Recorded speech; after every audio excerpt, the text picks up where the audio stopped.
असदुद्दौला बोल रहे थे, मैं छोटे भाई को समझा के रखा हूं, समझा के रखा हूं, समझा के रखा हूं। अरे तुम दोनों भाइयों याद रखना, अभी हम सनातनी 1 अरब हिंदुओं को समझा के रखे हैं। जिस दिन 1 अरब हिंदू बहक जाएगा तो इस्लाम धर्म का बीज भारत से नष्ट हो जाएगा प्यारे, बीज नष्ट हो जाएगा।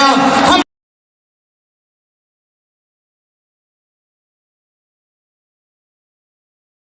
उदयपुर के अंदर जब कन्हैयालाल की गर्दन काट करके हत्या की गई थी, तब वो सामान्य गर्दन काट करके नहीं मारा गया। जिस तरह से एक बकरे को ये लोग हलाल करके खाते हैं, वैसे ही उसकी गर्दन को छुरे से धीरे धीरे धीरे काट करके हलाल किया गया। एक विधर्मी कहता है ये बद्रीनाथ नहीं है, ये तो बदरुद्दीन की दरगाह है।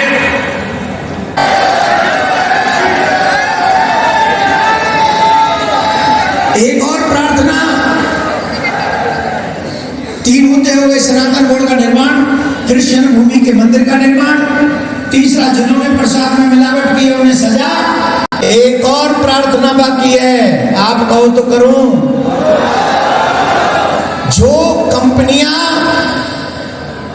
हलाल सर्टिफिकेट लेकर अपना सामान बेच रही है, हिंदू समाज उन कंपनियों का बहिष्कार करे।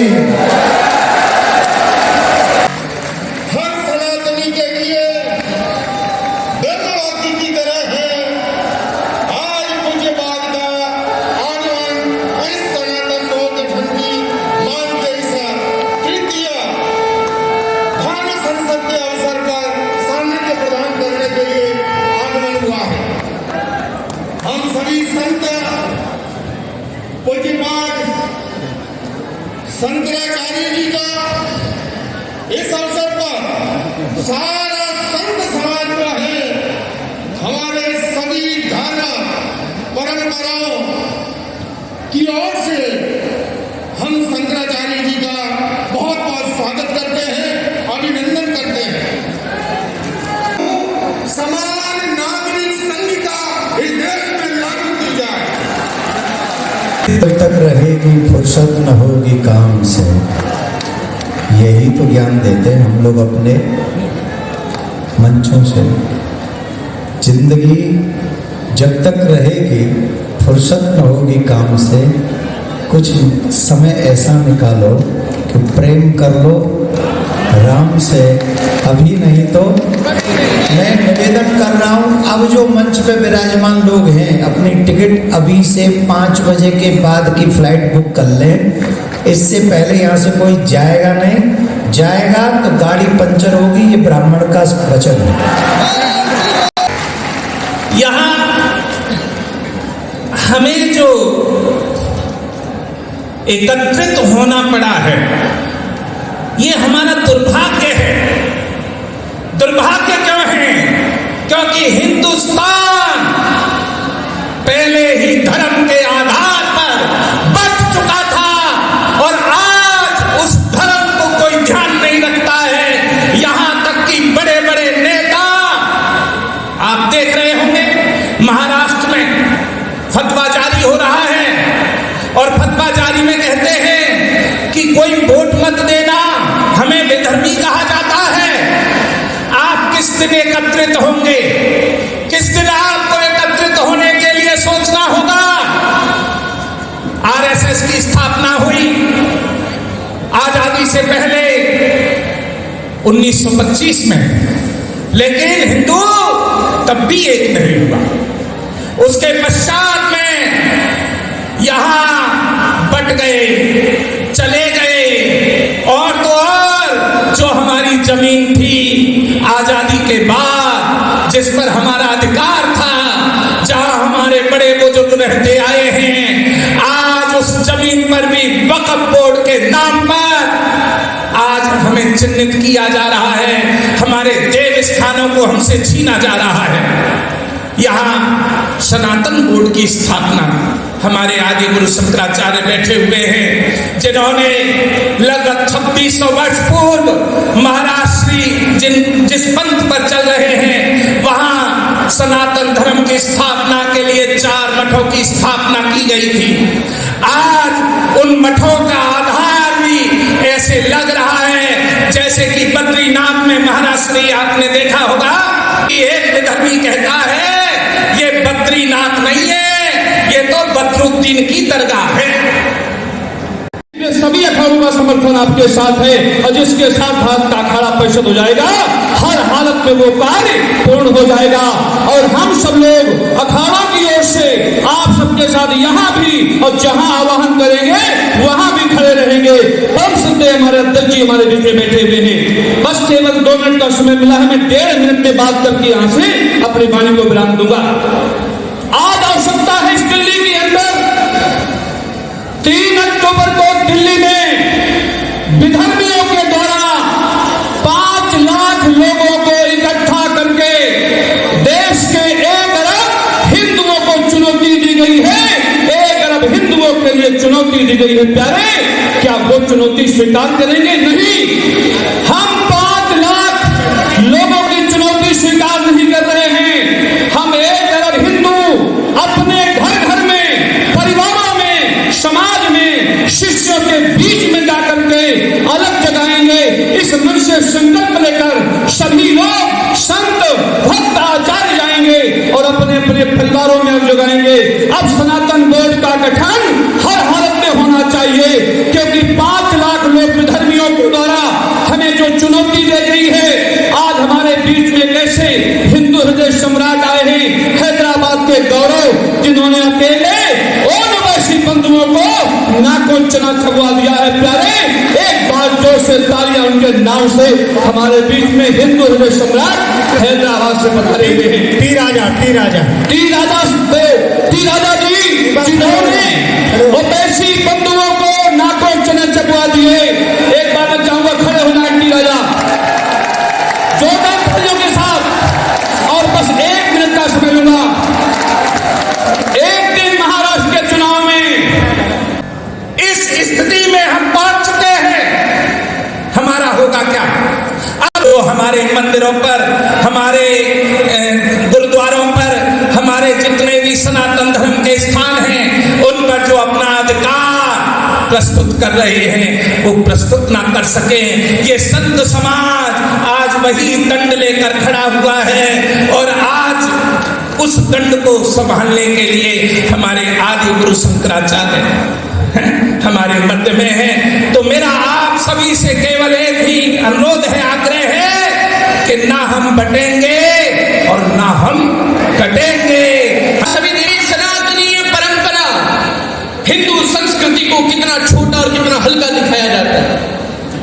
सभी चीजों पर सेंसर बोर्ड की नजर है, लेकिन सनातन संस्कृति की बात आती है तब बेशरम रंग की बात आती है, तब सिर्फ भगवा कपड़ा पहने हुए वो अभिनेत्री नृत्य करती है, तब हमारा सीना, हमारा मस्तिष्क जो है कचोटता है कि ऐसा इस देश में हो रहा है। सनातन संस्कृति की बात आती है तब आज पूरे देश में देखिए, चाहे मेवात की बात हो, मैं राजस्थान से आता हूं, मैं राजस्थान की हालत आप सभी को बताता हूं। अभी हाल ही में उदयपुर के अंदर देवराज एक 16 साल के बालक को, एक 16 वर्षीय बालक को, उसी के साथ पढ़ने वाला एक विधर्मी बालक, आपस में झड़प हुई, बातचीत में खींचातान हुई, जो सामान्य तौर पर सभी के विद्यालयों में हमारे बच्चों के बीच में ऊंच नीच हो जाती है। लेकिन आज सभी संतों को बताना चाहता हूं, पूज्य शंकराचार्य मंच पर बैठे हैं, आदरणीय शंकराचार्य जी, भगवान के चरणों में यह निवेदन करना चाहता हूं, उस बालक को कहां चाकू घोंप करके मारना है और चाकू घोंपने के बाद में उस चाकू को किस तरह से घुमाना है, यह बिना प्रायोजित नहीं हो सकता, यह बिना किसी शिक्षा दीक्षा के नहीं हो सकता। एक तरफ वो बोर्ड है जो उनकी धार्मिक शिक्षा के नाम पर उन्हें हिंसा करना सिखा रहा है, और एक तरफ सनातन बोर्ड की मांग को लेकर हम अभी तक संघर्ष कर रहे हैं। आज भी खुल करके इस देश में हमारी गुरुकुल की विद्या शिक्षा परंपरा को जन जन तक पहुंचाने का कार्य करने में हमें किसी प्रकार की सरकारी मदद नहीं मिल रही। इसी राजस्थान के अंदर, उदयपुर के अंदर, जब कन्हैयालाल की गर्दन काट करके हत्या की गई थी, जिस तरह से एक बकरे को ये लोग हलाल करके खाते हैं, वैसे ही उसकी गर्दन को छुरे से धीरे धीरे धीरे काट करके हलाल किया गया। ये बात राजस्थान, मेवात और केरल और भारत के अधिकांश जितने क्षेत्र उसी की नहीं है। ये बात जब बांग्लादेश में घटित हुई और हम सभी लोगों ने अपनी आंखों से देखा था कि धर्म के आधार पर उनके सर काट करके उल्टे लटका दिए गए थे बांग्लादेश में। जिस इस्कॉन मंदिर के अंदर 3 साल पहले आपसी भाईचारा के नाम पर उन्हें भोजन कराया गया, लंगर में बिठाया गया, सबसे पहले जब धर्म की बात आई और वहां पर नाराए तकबीर लगा गया तो सबसे पहले इस्कॉन का वह मंदिर जला गया। आप लोग कौन से सेक्युलरिज्म की बात करते हैं, कौन से आपसी भाईचारे की आप लोग बात करते हैं? मैं आज आप लोगों से आह्वान करता हूं, अब और कुछ करने की जरूरत नहीं है। सनातन बोर्ड का गठन हो, लेकिन उससे पहले आज यहां से एक संकल्प लिया जाए कि इन लोगों के साथ, इन विधर्मियों के साथ व्यापार और व्यवहार सदा के लिए बंद कर दिया जाए। बोल बजरंगबली की। ऐसे नहीं, पंजा तो दिखने नहीं चाहिए। पंजा को तो संतों ने समाप्त कर दिया, स्वाहा कर दिया। अब एकता दिखनी चाहिए, वो भी हनुमान जी महाराज की गदा की जैसे एकता, ऐसे मुट्ठी बांधकर सब लोग एक हो जाओ। आज पूज्य देवकी नंदन ठाकुर जी महाराज को एकता के ही नाते आज मंच पर महाकुंभ, कुंभ से पहले देखने को मिल रहा है और सामने जो पूज्य संत बैठे हैं इसके नाते ये महाकुंभ देखने को मिल रहा है। इसके नाते आवाज दुनिया के कोने कोने में जाना चाहिए। जो 57 आतंकवादियों के देश हैं, जो 100 फादरों के देश हैं, वहां तक जानी चाहिए, सिर्फ हिंदुस्तान में नहीं। इसके नाते बोल बजरंगबली की जय श्री राम, जय जय श्री राम। बोलो सत्य सनातन धर्म की, बोलो भारत हिंदू राष्ट्र की, बोलो भारत हिंदू राष्ट्र की, बोलो श्री कृष्ण जन्मभूमि की। कब तक यहाँ संत इकट्ठे होते रहे? कब तक हम और आप आपको जगाते रहे? आप कब जागोगे? अब हमें जगाने की जरूरत नहीं है, जागना आपको है, क्योंकि राष्ट्र बचाना आपको है। नेताओं के यहाँ कुछ होता है तो कैसे होता है हमें नहीं पता। कसम से कह रहा हूं कि सारे लोग अपने आप आए, एक चवन्नी भर का खर्चा हमने इनके ऊपर नहीं किया। जो आए अपने बल पे आए, अपने आप आए। और हम इतना ही कहना चाहेंगे, अनेकों प्रश्न ऐसे हैं सुलझाए नहीं जाते, बहुत उत्तर भी ऐसे हैं जो बतलाए नहीं जाते। बनाना चाहते हैं स्वर्ग तक सोपान सपनों का, मगर चादर से ज्यादा पांव फैलाए समय पूर्ति। पूरे विश्व में 121 करोड़ हिंदू रहते हैं, पूरे विश्व में 190 करोड़ मुस्लिम रहते हैं, पूरे विश्व में 238 करोड़ ईसाई रहते हैं। सर्वाधिक हिंदू जिस हिंदुस्तान में हैं, भाईचारे की जिम्मेदारी इनकी, सांप्रदायिक सौहार्द की जिम्मेदारी इनकी, सेकुलर होने की जिम्मेदारी इनकी। पूरी दुनिया हिंदुस्तान के हिंदू को देखती है, पर यही हिंदुस्तान जब बांग्लादेश में काटा जाता है, पाकिस्तान में काटा जाता है, तब दुनिया की दृष्टि उसके तरफ नहीं जाती है। इसलिए सनातन बोर्ड की आवश्यकता है। और मुझे बड़ा आश्चर्य हो रहा है कि आज इस देश के अंदर आतंकवादियों के समर्थन में कांग्रेस खड़ी है। आज इस देश के अंदर आतंकवादियों के समर्थन में सपा खड़ी है। आज इस देश के अंदर आतंकवादियों के समर्थन में कई पार्टियां खड़ी हैं, लेकिन सनातन धर्म के रक्षा के लिए जो लोग आगे आ रहे हैं, मैं निवेदन करना चाहता हूं, बांग्लादेश में जब हिंदू मंदिर तोड़े जा रहे हैं, असदुद्दीन ओवैसी बोल रहे थे